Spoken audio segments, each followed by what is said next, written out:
2 fevral Azərbaycan Gəncləri Gününə həsr edilən Könüllü Təşkilatlarının Dayanıqlı İnkişaf Forumu 2 500-ə yaxın Azərbaycan könüllüsünü bir araya gətirib.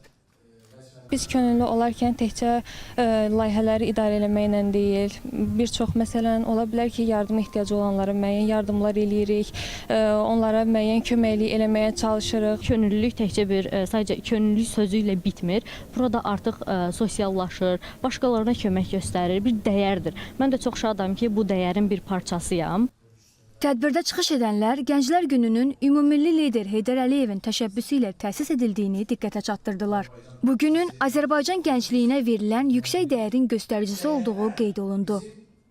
Forum çərçivəsində Bakıda fəaliyyət göstərən könüllərlə yanaşı, eyni zamanda regionlarda fəaliyyət göstərən könüllərimiz də iştirak edir. Forumun əsas məqsədi könüllü təşkilatları arasında şəbəkələşmənin və əlaqələndirmənin qurulması, dayanıqlı inkişafın təmin edilməsi, könüllü mübadiləsinin həyata keçirilməsidir.